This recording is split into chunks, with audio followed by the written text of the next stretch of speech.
You know, be that as it may, the question that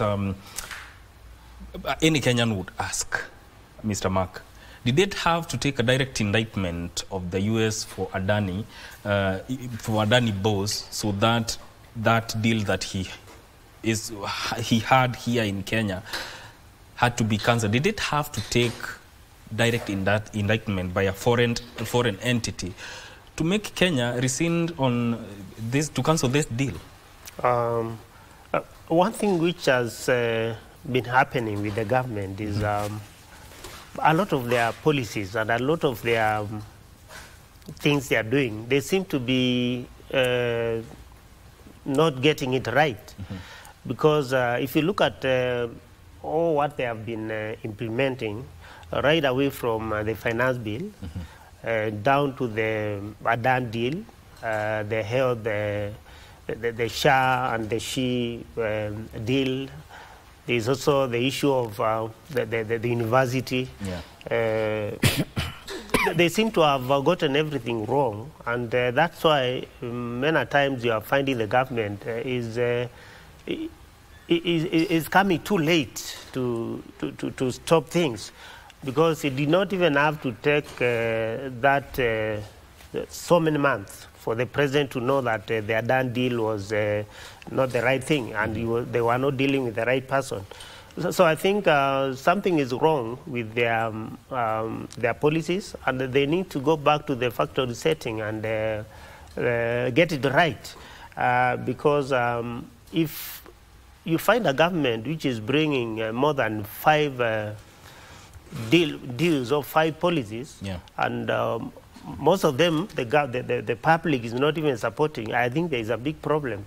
Maybe the advisors are not giving the president the best advice, or maybe the government is hell-bent on benefiting from those deals. So we need to have a situation whereby the government is involving the people, because many of these things are happening because the Kenyans are resisting. If you look at what happened with the finance bill, the president had to go even all the way to passing the bill. It only took the Gen Zs to storm to parliament for the president to stop it. And now we have seen what has happened with the Adan deal. It had to take the Americans to charge Adani for the president to see that the deal was not good for the country.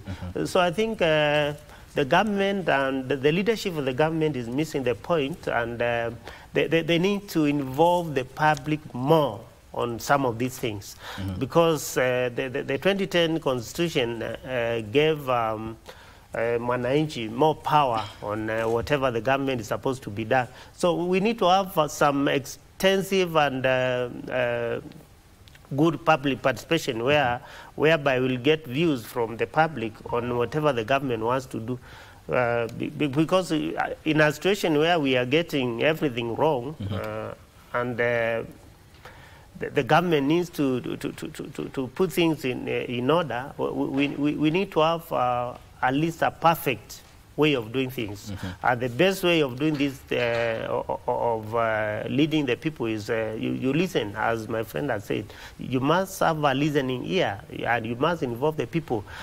Whatever you want to do, it has to be inclusive, involve all the stakeholders, so that we can all get whatever we want to do right. But if we continue doing the same, I think the government will continue to be embarrassed by their decisions. Yeah. You know, Engineer, Mark raises a very fascinating point, saying that the government is missing the point. Now, the question is, does this cancellation help the government in winning public trust back? In any democracy, you have maybe a 5-year, 4-year, in some cases 7-year term. So in the middle of your term, it is a time when you're supposed to have found the right footing. You must have found the right policies that work for your people. You must have found the right team to be able to drive the agenda of your government. But you cannot appear to stumble midway of your term. So in terms of restoring confidence with Kenyans, I don't think this government is at that point where Kenyans have any confidence with them. If you look at the last, say, 2 months since the last 3 months since the new cabinet was formed, the kind of things that have happened have not even given Kenyans confidence, because the only major thing that have happened since the new cabinet was formed was the impeachment of the deputy president, who during this entire period has voiced his dissatisfaction with some of the policies this government has taken. Yet he was part of government, but he was saying the kind of direction we are taking is not right.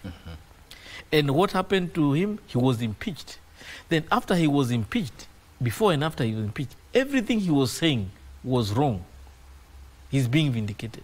So the Kenyans may not have that confidence, even with the administration, even those who have been left. When this cabinet was formed, we thought it will do away with the past.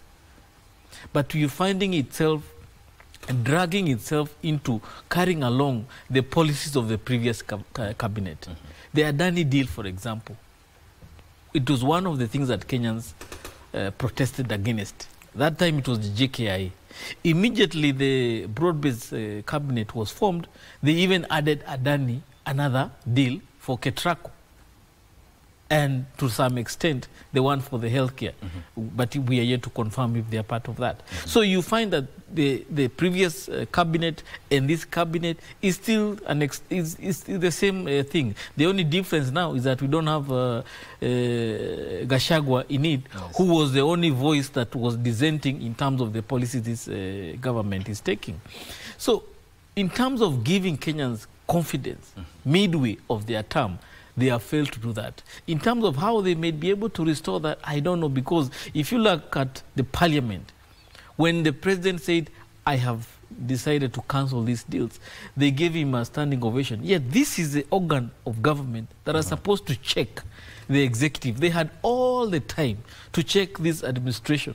They had all the time to say no to the Adani deals. The issues of the Adani deals, they did not drop from heaven on Thursday. They have been in the public media for a very long time. The Americans began investigating these people for a very long time. But unfortunately, it appears the compromise that was in India was also in this country. Some people were compromised and they were hell-bent to pushing the Adani deals. To some extent, I'm very sorry for the former Prime Minister, he even came into the public media and defended the Adani deals and even confessed that they were acquaintances in terms of business because of through introduction by the current Prime Minister of India, which is very unfortunately that as a country, as a developing economy, we are now dragged into doing deals with people who have questionable reputation. And yet we want to work in an environment where we are clean, our business dealings are clean, the kind of transaction we are carrying out are clean. We have suffered a lot in this country because of corruption. We cannot afford to now appear to be exporting corruption. Corruption has been an internal issue. We want to clean it up internally.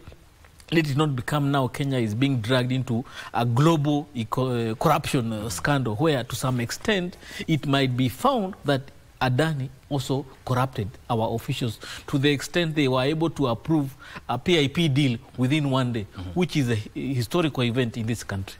Yes. You know, coming from that, it raises so many questions, one of which, this is something that Kenyans had raised questions about. But then again, there's a question of due diligence. What is due diligence? What does it really mean, Mark? Due diligence is a way of going deeper in finding whether something is well structured, and it also is a way of finding out whether the person you are dealing with is a person of high integrity. And I think to the case of undone deal, you'll find that the government maybe rushed the process.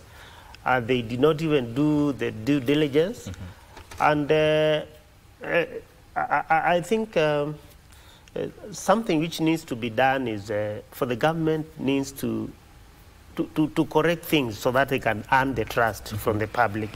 Because this trust seems not to be there, for one thing, because a lot of things have happened, and none of the things has really attracted the mood of the public, simply because this is an era of technology, and if you look at the person who blew the whistle on the Adan deal, that is Amenya, is because of most of our youth are so much interested in the way the government is being run. And for the government to get things right, they have to follow the right process. They have to do due diligence. They have to include all stakeholders so that we can get things right. Something else also needs to be done on some of these policies. Unless we have a proper public participation, I think the government will always get it wrong. Because here we have a government that thinks whatever is supposed to be done is right. So long as the government has, the leadership of the Kenya Kwanza has agreed and accepted the policies, they don't care about the public. So I think that is where we have the disconnect. Here is a government which is doing things, is not even involving the public through public participation, is not even having extensive due diligence on the people they are dealing with. And at the end of the day, you find whatever they are doing is not measuring up to the standards and to the integrity of the public expectations. So I think we are where we are because we tend to do away with so many things, and we tend to rush whatever we want to do. So mine, I think, is to appeal to the government. Yeah, they seem to have gotten so many things wrong.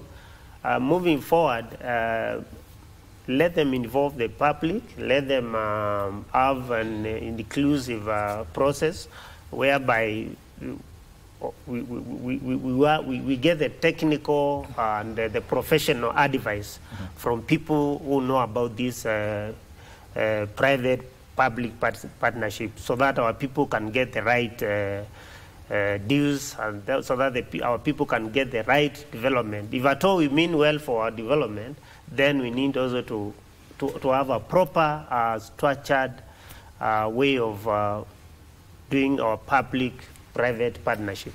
Yeah. Engineer, from where you stand, to what extent should public participation be involved when it comes to PPPs? Well, you know, PPPs are very sophisticated arrangements. Yes. When it comes to implementing infrastructure. To what extent the masses may be able to comprehend and decipher and analyze some of the information that is being presented by the proposers and the government, I leave that as a question Kenyans may need to answer. But I believe there is a community of Kenyans, professionals, public servants, politicians, who can be able to guide in terms of providing that public participation, and also the media to some extent. The challenge we have in this country is that people don't like having deep, thought-well conversations on anything. We want to look at headlines, and we just discuss on the basis of headlines. Some of these transactions are very complicated. The financial implications are very huge. And we have had a challenge as a country of going into contracts even in the times of Kenyatta and Moi and maybe in Uhuru Kenyatta, where government was entered into contracts that costed the Kenya as a country a great deal of resources and reputation. But if you look at the times of Kibaki, we did not experience this kind of turbulence, despite not having public participation as a key component of governance. So therefore, the question we ask ourselves, is public participation the cure, or is the issue of the kind of leaders or advisors that are providing leadership in this country that is a problem? In my own opinion, I feel that if you have the right people, providing the right advice, providing the right leadership, public participation is not necessarily required in terms of arriving at the right decision in terms of governance in this country. But when you have the wrong people, as we are seeing right now, who are unable to provide the right leadership, we need public participation. So it's a balance of who at the time, the season we are in. The season we are in right now requires everybody's involvement, because we have seen the kind of leaders we have today, including the parliament. They are not able to carry the aspiration and wishes of the people to the point where they can be able to arrive at the right decision. But if we had a different kind of leadership, probably we would not be requiring public participation, because we have seen ourselves where we have been able to raise an economy from a very small economy to a large economy with very few men and women in office providing the right decisions at the right time and in the interest of the country. So we have to ask ourselves, when we come to the next election, do we need to elect the right people so that we don't have to always involve public participation in every decision, that we can be able to elect people who we trust, that whatever they wake up in the morning and do is in the interest of the country, and for us is to be able to be part and parcel of that decision?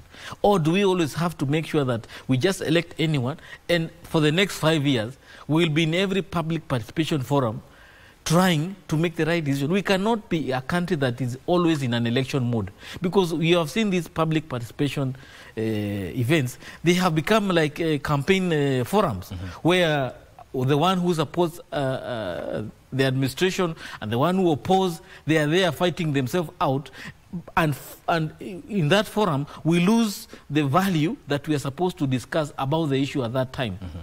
For example, if we decided today to discuss public participation about the Chief and Shah, you will find it is an issue of the opposition versus the government, and we will whatever will is of importance there will not be realized, because they are very important issues that go into realizing universal health that cannot be discussed fully to a full extent in a public participation forum. But it is important to involve the public. So we need to find a formula where we are able to involve the public, but also the people in office are able to make the right decision for the people at that time. Yes. You know, Mark, given the events surrounding the Adani deals and the kind of public outcry it caused, can we say has transparency and accountability risen in the country given the recent events? We can say there is some improvement on accountability because of the Adani deal. Simply because this is something which has been in the public, and the public has opposed it since its time, its inception. It only came to be stopped after the Americans, America found Adani to be corrupt. So I think the one issue which is affecting our country is leadership, as Engineer here has said. Because if you look at the kind of National Assembly, the kind of leaders we have in the National Assembly is a letdown to the Kenyans. Because one thing, we are not having some independent-minded politicians who can even question the executive whenever they go wrong.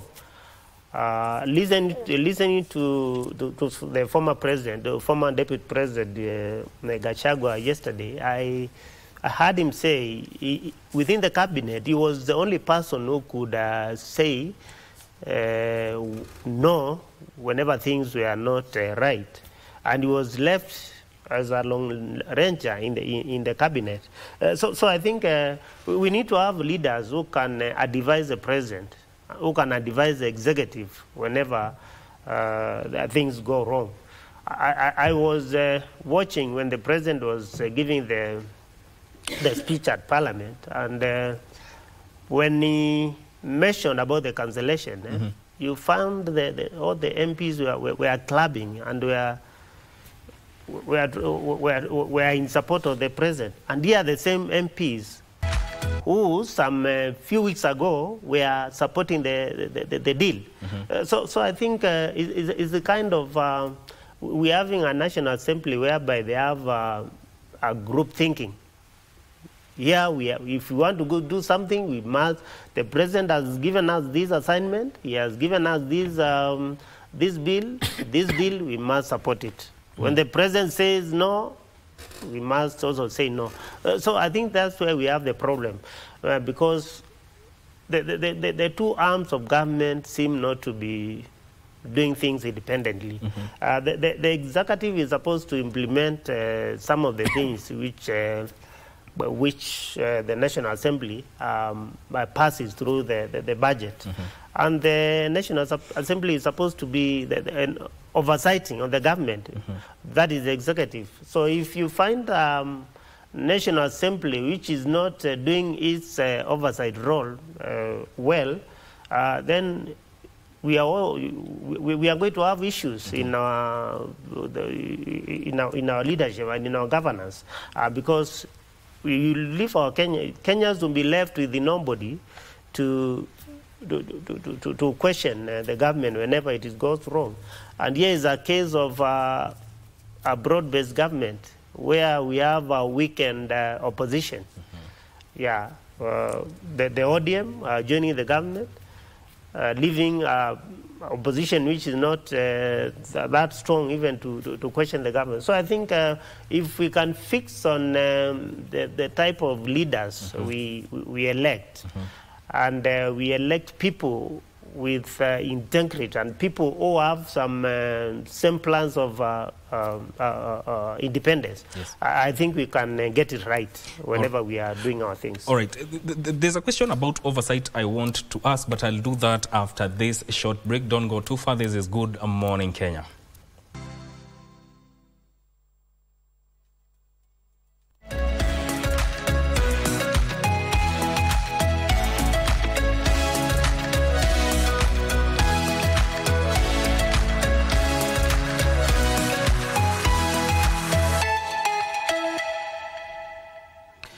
Thank you for staying with us. You're watching Good Morning Kenya here on KBC Channel 1, and this is Eye on Politics. Before we went on air and Mark was speaking, something clicked in my mind. And Engineer, I want you to talk about, with all these happenings, where does that leave the oversight role of Parliament? You know, an office is as good as the people who occupy it. Yes. And the roles and responsibility of that office can only be realized if you have the right people in that office. So Parliament as an office of government is only good if it has the right people occupying it. But by the way of things, by looking at how things they are, I don't see Parliament as an independent organ of government as far as this 13th Parliament is concerned. This is a mere extension of the executive. And to the extent now that even the opposition, the main opposition party, ODM, is part of government, to the extent that we are seeing members of Parliament from the ODM in public forums defending the decision of government, even trying to say the Adani deal was good, the problem is corruption happened somewhere in India, but in the case of Kenya, it was good, then that raises the question of how able are our leaders able to distance themselves from corrupt leaders or corrupt events? If a corruption event occurs in America or in India, it does not make it clean in Kenya. A sin in India is an equal sin in Africa. And therefore, we are very sad to find that the former Prime Minister, through his men, is coming to tell us that the corruption that happened in India has no implication to the corruption that might have happened or may happen in Kenya in the future through the Adani deal. It's only that the president now overruled Wandanyi and said, no, we are cancelling the entire process. So that now leaves the question of who is there to check the government? Because for a long time, that has been the responsibility of the opposition party, which is majorly ODM, which is the party of Raila Amolo Odinga. And therefore, we don't have any organ, whether within parliament or outside, that can be able to provide us that surety that we have an arm that can be able to check the government. And that leaves the people. And effectively, the young people on social media has been very, very vocal in terms of pronouncing itself against some of the decisions this government has taken. And one way or another, the mainstream media has been forced now to follow up on these issues that the young people are discussing on the social media circles. If it was another time, the media, the mainstream media would be able to control the narrative. But as it is now, whatever is happening in the social media spaces has found itself in the mainstream media, and therefore it's able to pronounce itself into big headlines on newspapers that are able to check the government. If Nelson Amenya did not have the platform of social media, the Adani deal would have gone through, because these people would have said, we have no deal with Adani, because that's what they claimed as far back in June. They said we had no deal, only to come and provide us with evidence that showed clearly Kenya was having a deal with Adani. Remember the first time they denied that there was no Adani deal. Only later, when the evidence was provided through social media, then they were able to say, truly, yes, we are having a conversation, and this is to what extent we are having the conversation. Immediately after the cabinet was dissolved, they signed another deal with Ketraco, meaning they have been having conversation with Adani for a very long time, but in secrecy. An issue where even the mainstream media was not able to provide direction on that issue at that time. Parliament was not able to tell us what was happening. It's through the young people leaking some of this information that we were able to see. So in terms of oversight, Parliament cannot be able to give us the surety that they are able to provide oversight. Mainstream media, I think they are doing a lot of catch-up. So we leave it to the young people in their social media spaces. Let them continue providing us with the information we require. Mark, in terms of governance, where are we heading now? I think we are heading in the wrong direction, given the status of the current state of affairs. And I think we need to look at, because we have tried to fix things through the normal, or rather through the current constitution, but they don't seem to be working. So I think we need to rethink our 2010 constitution. We see where there are gaps, where we can put some checks and balances.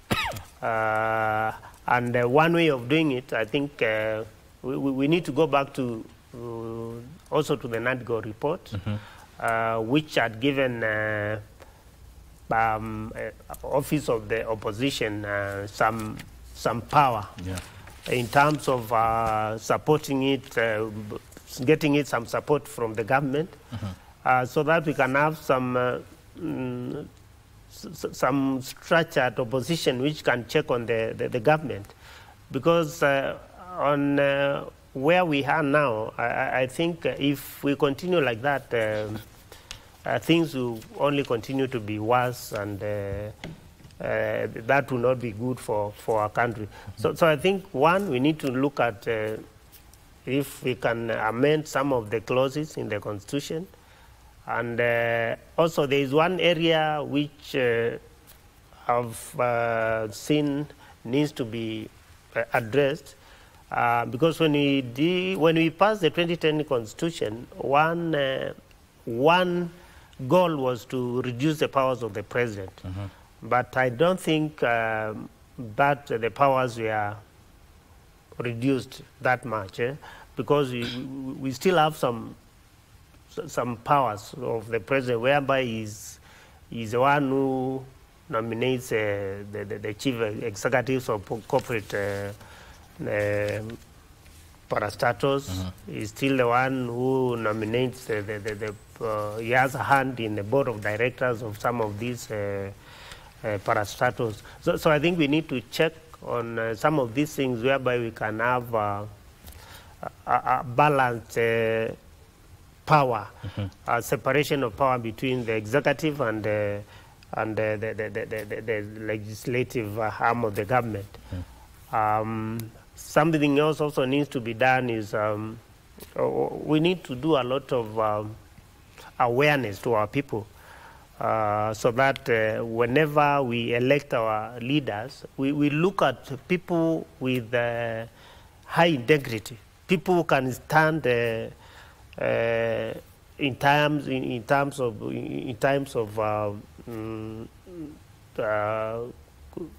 of oversight, so that we don't have a parliament whereby it's only there to rubber stamp whatever the executive wants to be done. So I think if we can correct some of the things within the society by electing the right people, we check on the 2010 Constitution, maybe we can get it right. And also I think we need also to educate our people whenever we have elections, to have a thorough interrogation of these people, so that we can know those who are telling us the truth and those who are just lying, so that they can give those get those seats. Because where we miss the point is only at the election point. Because the moment we elect people who have no interest of the society, then we miss it from there. Engineer, are we likely to see the end of money-driven politics, especially at the grassroots level, where some people feel, if I've not eaten your 200 shillings, I'm not going to give you my vote? Are we likely to see the end of money-driven politics? That is a desirable position that we should all desire to arrive at come 2027, where money may not have a lot of influence in terms of the decision we make as a country. But we also have a problem as a country. We are very forgetful. We will wake up 2025 next year, June, and the events of this year, June, may fade away into history, and we may not even remember that we had a finance bill that brought us problem, and now we have another finance bill of 2025, 2026, and we'll move on. So that is the unfortunate thing with this country, where we forget very easily. The other question I want to ask myself is that this conversation we are having here, is it in every household in this country? We have a country of 50 million thereof. How many of us are discussing this issue to this extent? How many are carrying this discussion to the extent that it's not a tribal discussion? How many are carrying this discussion to the extent that when my MCA or my MP or my senator is seen to be close to the president, I am benefiting? So we need to ask ourselves, to what extent or how deep is this conversation? Maybe it is just in the social media circles, it is in the morning TV like we are having today, and that is the end of it. So we need to first find a way that this conversation about election and money is deepened to the extent that even the mwananchi at the ground knows very well that if he receives that 200 shillings, he or she has not only sold her soul or his soul, he has sold the soul of the nation.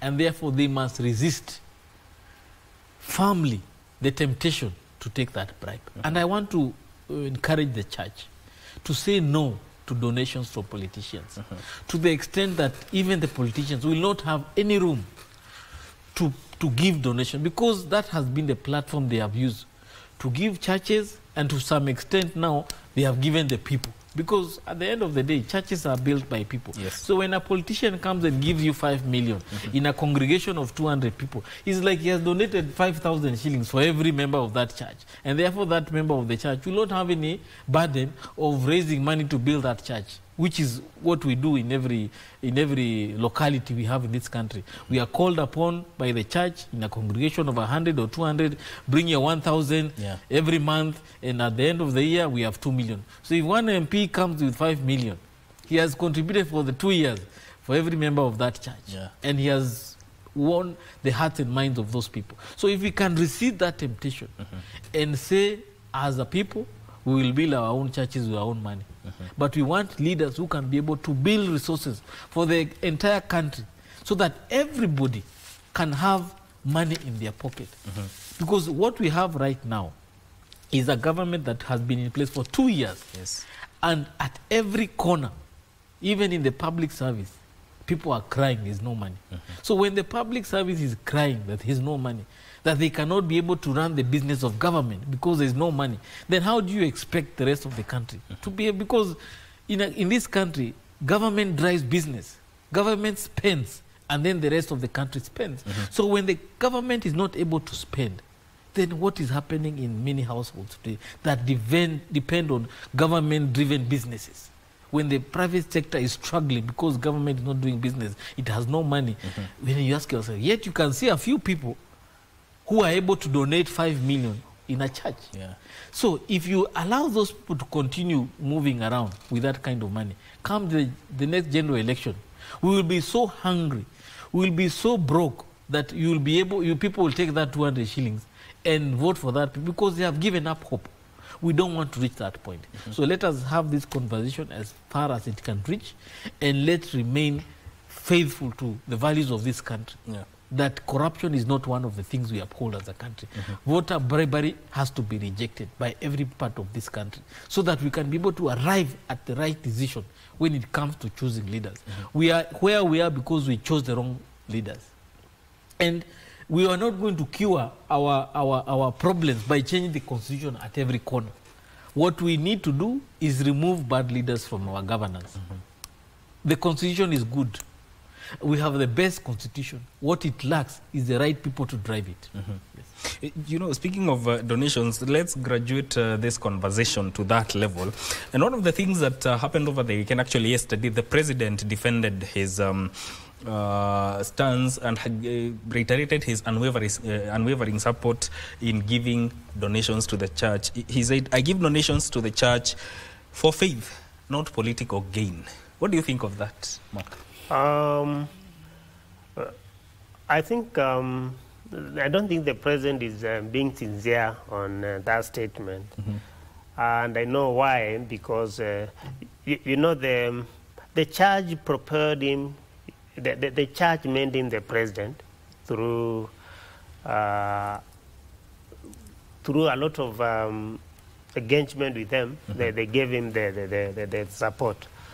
And I want to say giving is not bad. And the Harambee, which was started way back by the founding president, was a good idea. And the only problem we have with the Harambee is when people abuse it for their own selfish interests. And I think when the Jay-Z's stormed Parliament, the president came with a proposal that he was going to stop these Harambees. And I think within a period of about a month or so, you could not even find a politician giving any money to any church. But just after some time, when things had cooled down, the first person to break that law was the president. He went to, I think, to a church in Nyahururu or somewhere, and he gave them some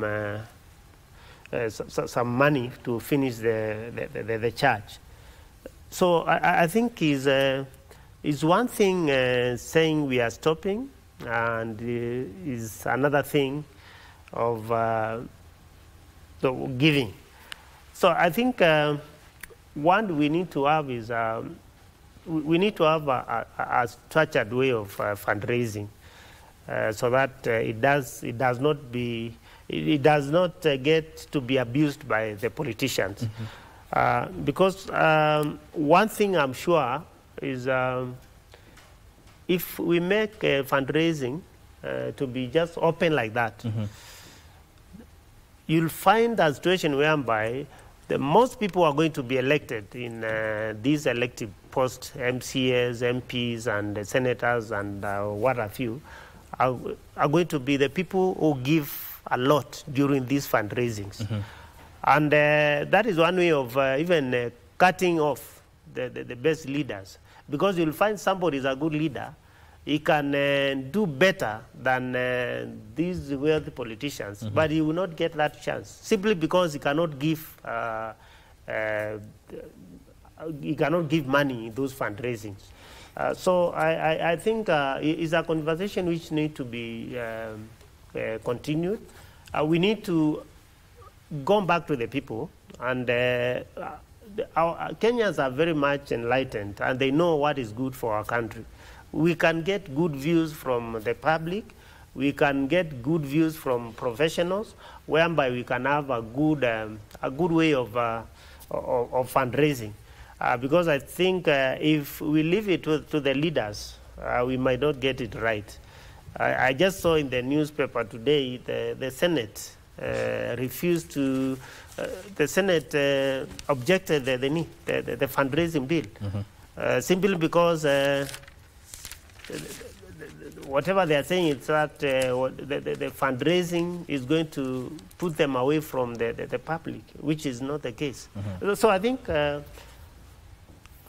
Harambes are most of the things we have seen being done by this money we get from the Harambes have been good for the community, because if you go back to the village, most of those churches were built through fundraising.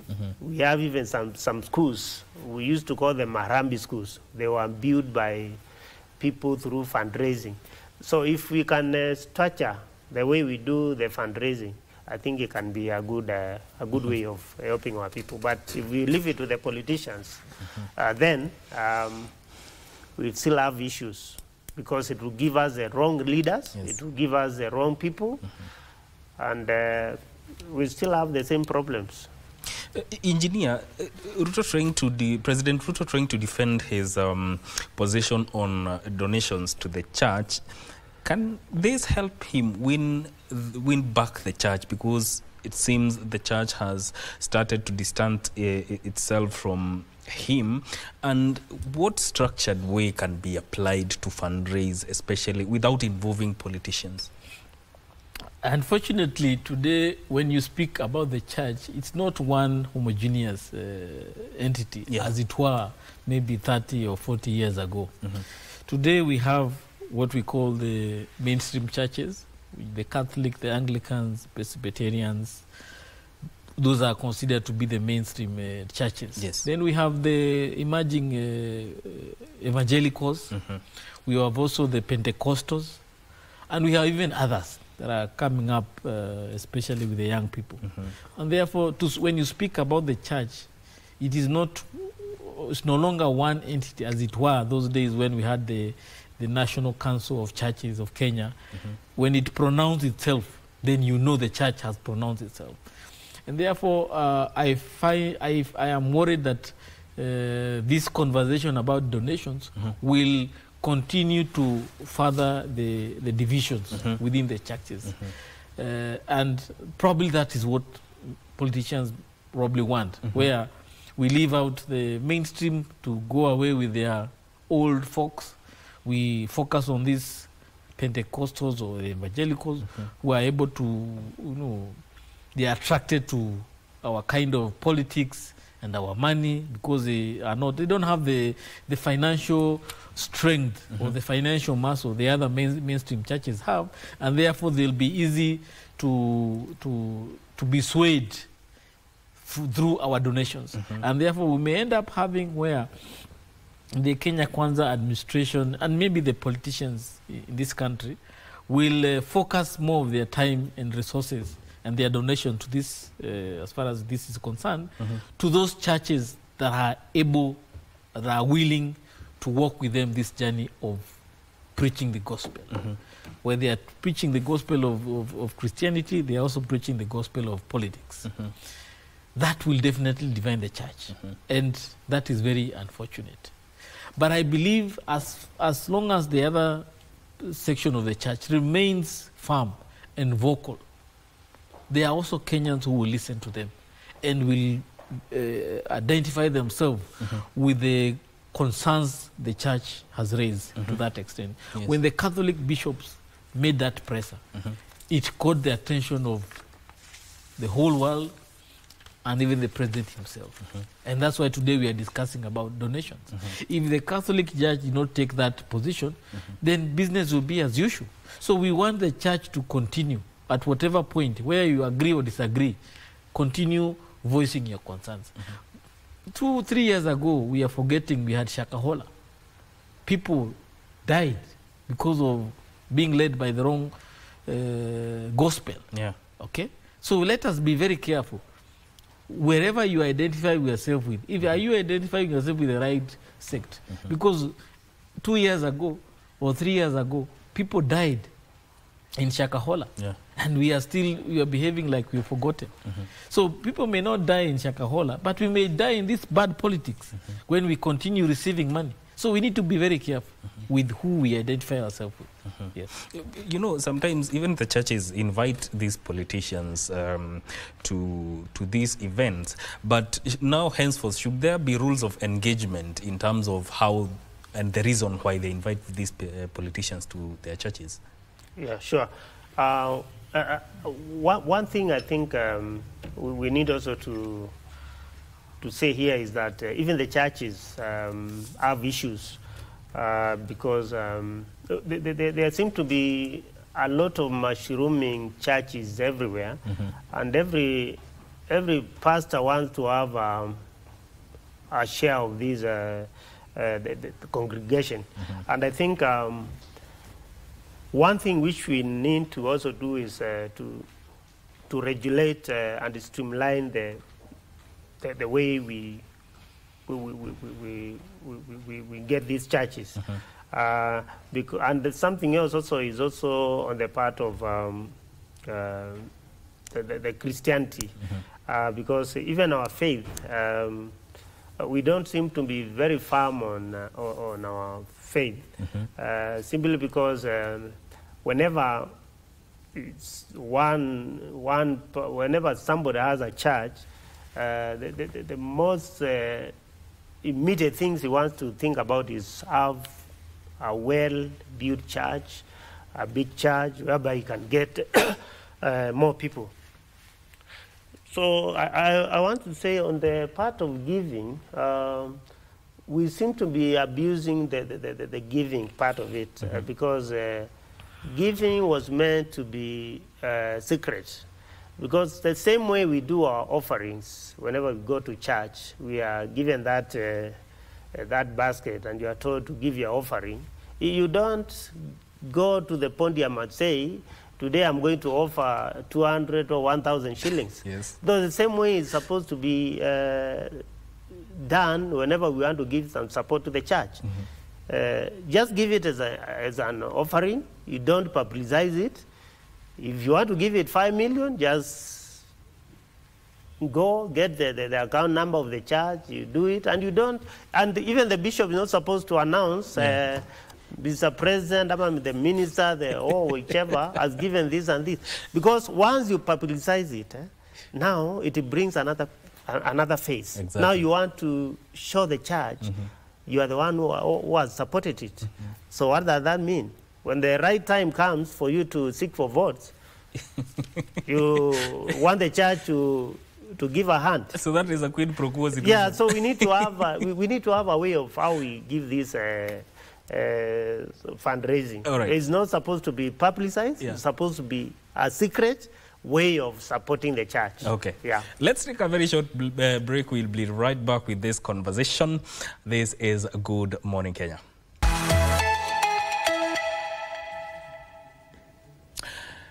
Thank you for staying with us. This is Good Morning Kenya. My name is Mike Megwe. Eye on Politics continues. And now we graduate these conversations to events of yesterday in Murang'a, where the former deputy president, that is Rigathi Gachagua, said something that is going to make a political outfit that will make the 2002 Rainbow Coalition a dwarf. Let me start with you, engineer. What do you think of that?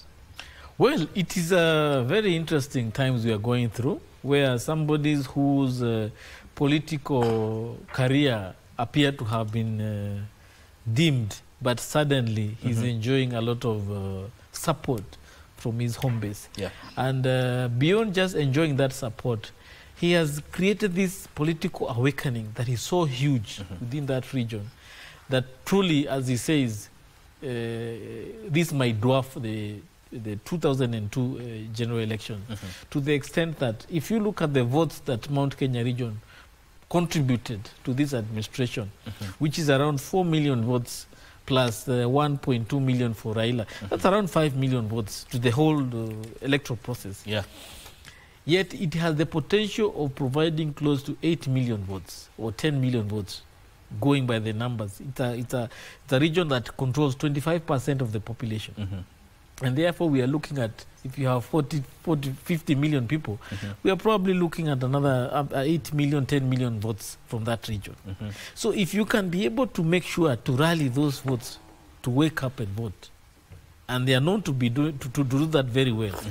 In every subsequent election, we have seen them being rallied to come together on one voice, on one cause, and they wake up very early in the morning and they vote on one direction.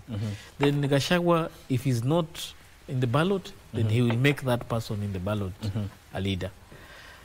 That is the kind of confidence he's exuding. And I just believe that if he's more organized in terms of how he takes stock of this capital, then definitely this is something he can go and cash in come 2027. The Mount Kenya region feels betrayed. Even the Mount Kenya East, where we thought they had enjoyed now the deputy president office, we can see the enjoyment is not there. With the events that happened in Embu, we still feel like Gachagua is still a very popular person, even in that part of the region. And therefore, whoever keeps saying that Mount Kenya is divided, I think that's something they need to ask themselves, really. What part of Mount Kenya is divided? And that's a question that needs to be answered as we continue. Yeah. Do you believe that, as it stands now, the former deputy president will be a kingmaker in the next general election? I said it here sometimes back that whether Gachagua was going to be beached or not, he was going to be a force to reckon in Mount Kenya region. If any politician who does not believe sympathy can propel somebody to a very influential position, is not a politician. Some few months before, Gachagua was struggling to be a kingpin of Mount Kenya. We could see him moving to all corners of Mount Kenya, but he could not even manage to restore the kingship from the former president, Uhuru Kenyatta. But the events of the impeachment have even given him more influence. And we can see in the coming days and coming months, we are going to see, I think, a more influential former president who is going to governize the Mount Kenya region in one party, which is going to negotiate with other regions. Our politics being local, I think one thing which the President Ruto managed to do in Central Province was to get to divide it, which worked very well for him. And I think it was the same script when they mooted the impeachment motion. They wanted to divide the Central Province so that they can get some votes and get other votes from Nyanza Province. But I don't think the plan has really worked. It's going to be a different ball game because if the events of the last week are anything to go by, I think the Central Province seems to be to have moved, and I'm seeing a situation whereby in the coming months we are going to have a political party for Central Province, which has not been there for the last since 2022, because you remember they went into election where they supported the president without even a party, and they were being asked, how do you go to an election, you are going to support a president and don't even have a party? So I think this time they want to, listening to him yesterday, he seems to have gotten it right. That is for any region to have a proper bargaining power, you must have a party. So I think there is going to be some realignment, and I see Gachagua being a kingmaker in 2027.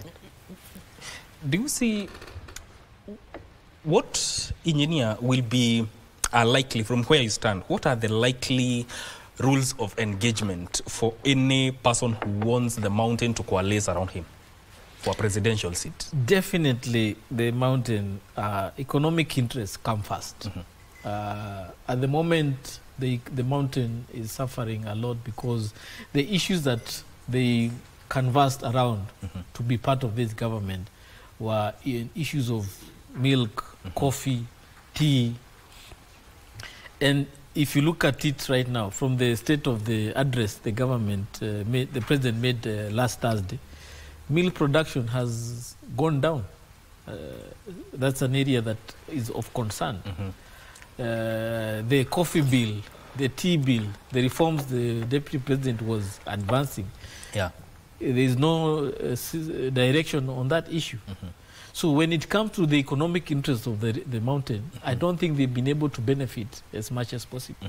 When it comes to small businesses, most of the businesses in the country or in Nairobi and that region, they are run by people from that Mount Kenya region. Most of them are struggling. The economic situation of the country overall is not one that can be celebrated. Investors are shunning from this country. We don't have ease of access to credit or financial inclusion is becoming a challenge. The taxes are overburdening many Kenyans, including those from the Mount Kenya region. So you find the economic interests will form the key and most integral conversation that will happen between any person who will be running for office. Number two is betrayal. If they sense this person can betray them, they don't care whether you are bringing what kind of money, what kind of a girl, they will not work with you. So this time around, the issue of betrayal will also form the key element. It will not be on the table. That one will not be on the table. But it will be something they will look at you in the eye and say, we don't trust this person.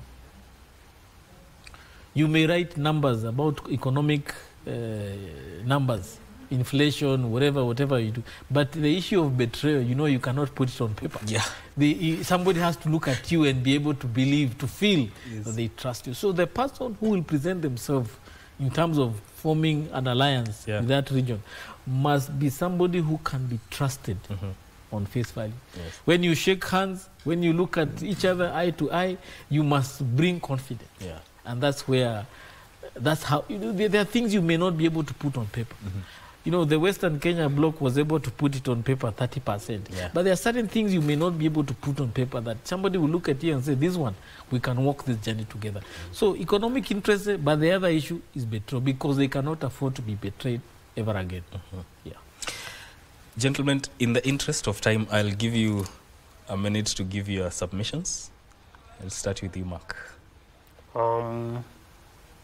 Let me say, as we approach the end of the year, I call upon our leaders to think of policies that are helpful to our people, so that we have, as we cross the year of 2025, we hope the government is going to do things in a different way. And we hope the government is going to be a government that listens to its people. And we pray that also our leaders are going to change. And we hope we are going to see people who are going to be people-centric. And on part of governance, we pray that we are going to have some improvement as a way of running the affairs of our country. Yeah. Engineer. Thank you so much for hosting us here. But for me, I just want to call upon the government. When Kenyans went to vote for this administration, they were voting for an administration that they can have confidence in, that they can know that every decision that is made by that government is in the interest of the people. When we see the government struggling or stumbling in terms of making the right decision, it creates fear and worry among Kenyans. So we want to call upon the president to bring in confidence. When we see advisors saying one thing and him taking a different decision, when we see him speak about abductions, but the abductions are still continuing to the extent now even an opposition leader from another country has been abducted in this country, we all feel we are not safe. So therefore, he needs to restore our sense of security, our sense of economic prosperity, our sense that we are a progressive democracy, that the region can be able to respect and find a direction in, so that everybody can continue celebrating Kenya as it has been celebrated for many years. So therefore, we are calling upon the president to restore the confidence and the sense of positive direction this country has enjoyed for many years, by making sure that the structures of government are working well for the interests of the people and the interests of everybody who is here, whether they are foreigners, whether they are citizens of this country. Everybody needs to feel safe politically, economically, and socially. Thank you. Thank you, gentlemen, for your time. That is Engineer Crispus Wathimba, who is a governance expert, and also Mark Dingo, who is a political analyst, joining us here on Good Morning Kenya for Eye on Politics. This is where we cap Eye on Politics. My name is Mike Migwe, and I would, before I leave, I'll let you know that the Parliament will be sitting throughout this week, starting today. Today, the proceedings will start at 2:30 p.m. and starting tomorrow, every proceeding will start at 9:30 a.m. and you can tune in to KBC Channel 1 because we will be bringing those proceedings live. My name is Mike. May we keep it KBC Channel 1. Good Morning Kenya continues shortly with Vivian Ndegwa.